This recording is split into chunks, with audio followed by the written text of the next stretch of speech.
अभी जा रहे हैं रूम में और देखो बलराम भाजी क्या बना रहे हैं, आप दिखाएंगे।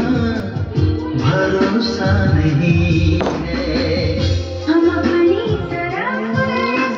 ये देखिए क्या बना रहे हैं।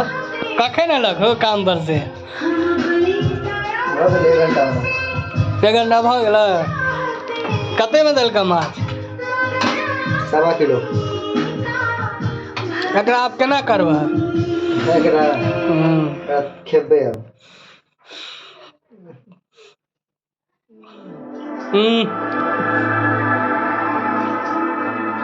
इसको ये है ना, वैसे है ना, तो क्या बोलता पता है?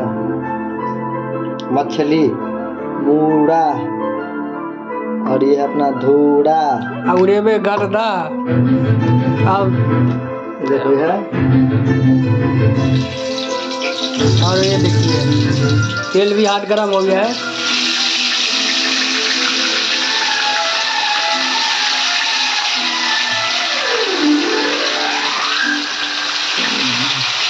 और बोलो तो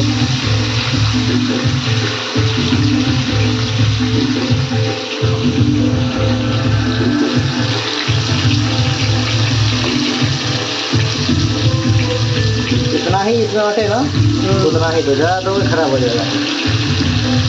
ये सब मसाला वो बनाए हैं, ये देखिए मछली की एकदम मस्त टेस्ट बनाया है। खाओ और सो जाओ, है ना। चलो चलिए ठीक है, मिलते हैं अगले एपिसोड में। Bye, good morning. मूड़ा के साथ और ये सभी का नाम